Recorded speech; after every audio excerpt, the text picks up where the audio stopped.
खराबी की वजह यह है कि हमारी गवर्नमेंट्स का, एस्टेब्लिशमेंट का सबसे बड़ा कसूर यह है कि जहां पर डंडा चलाना होता है वहां मजाकरात कराते हैं। फॉर एग्जाम्पल कर्नल जोसेफ का मामला, रेमंड डेविस का मामला, अभिनंदन का मामला।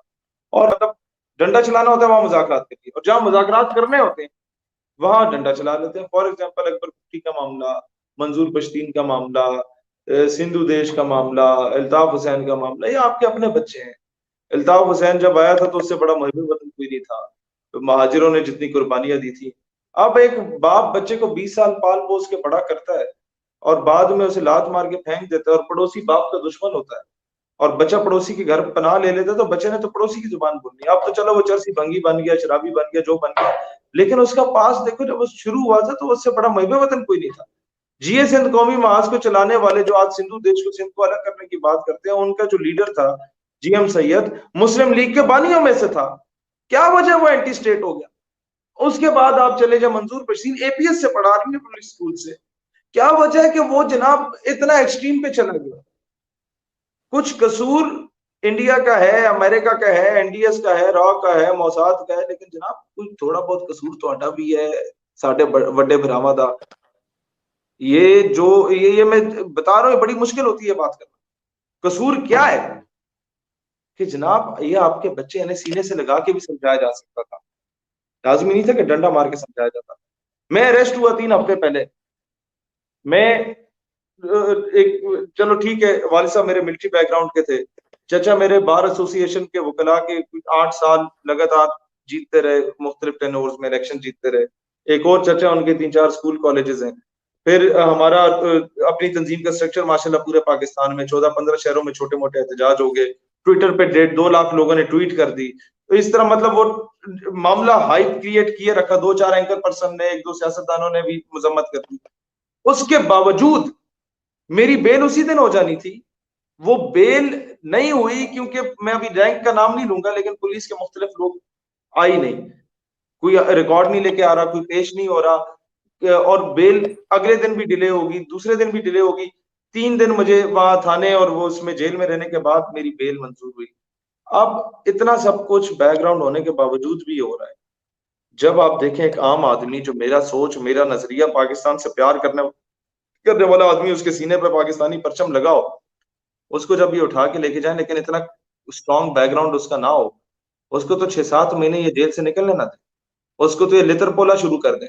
वो जब निकलेगा, क्या वो पाकिस्तान का परचम लगाएगा सीने पे? वो कहेगा मैंने पाकिस्तान के लिए इतनी कुर्बानियां दी, मुझे ये सिला मिला हुकूमत की जानब से। तो एंटी स्टेट कोई नहीं होता, एंटी स्टेट बनाया जाता है गलत रवैयों की वजह से।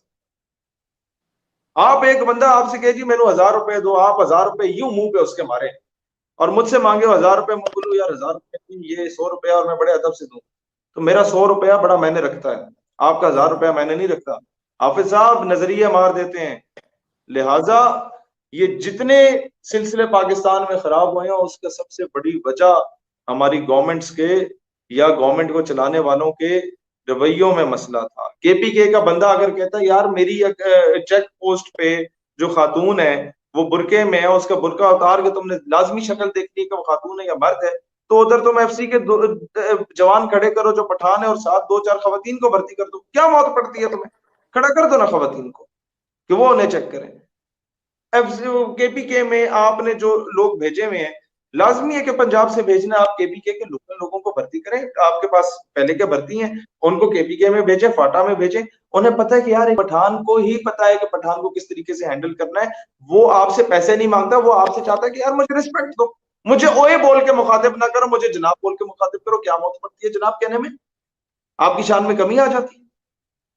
तो आपका मुल्क बांग्लादेश जो बार बार बनने की तरफ जा रहा होता है, मुख्तलिफ सूबे, उसमें इंडिया जैसे उल्लू के पट्टों का कसूर जरूर होता है, लेकिन थोड़ा बहुत कसूर हमारे रवैयों का भी होता है।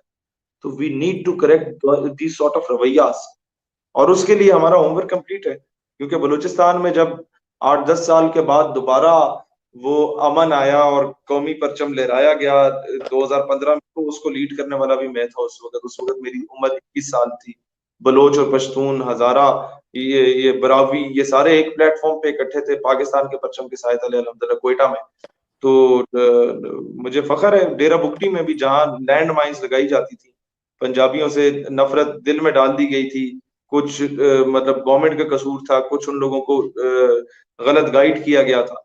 लेकिन वही एक बंदा पंजाब से उठता है और जाता है डेरा बुगटी में 6-7 हजार लोगों का जलसा करता है, जहाँ एमपीए जो है 4 हजार वोट लेके बनता है, तो वहां कौमी परचम हम लोगों ने लहराए और सारे बलोचों ने अपने सर की दस्तार हमारे सर पे पहनाई।